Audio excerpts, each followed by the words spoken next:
ஒருத்தருக்குன்னு சாப்பாடு கேட்டிங்கன்னா 9 பேர் சாப்பிட்ற மாதிரி தான் இந்த ஹோட்டலில் தருவாங்க.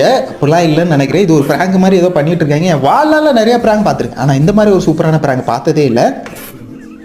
இதில் ஒருத்தரோட ரியாக்ஷன் மட்டும் வேற லெவலில் இருக்குங்க உண்மையிலே. ஒரு மாதிரி இந்த சைனா செவுரு இருக்கும் தெரியுமா, அந்த மாதிரி ஒரு பெரிய சாப்பாடை கொண்டு வச்சிருவாங்க. அவர் இப்படி முழிப்பாரு. ப்ராங்க் மாதிரி சில பண்ணுறாங்க. சிலர் வந்து அந்த ஹோட்டல்லே உள்ளவங்கன்னு நினைக்கிறேன். ஹோட்டலை பற்றி தெரிஞ்சவங்களா இருக்கும். இவரு தான் மிரண்டுவாரு. நாங்கடா இதை இப்படா நான் சாப்பிட முடியும் அப்படின்ற மாதிரி. காஃபி எல்லாம் பார்த்தா ஒரு மாதிரி காஃபி பிஸ்கட்டு, எவ்வளோ பெரிய பர்கரு.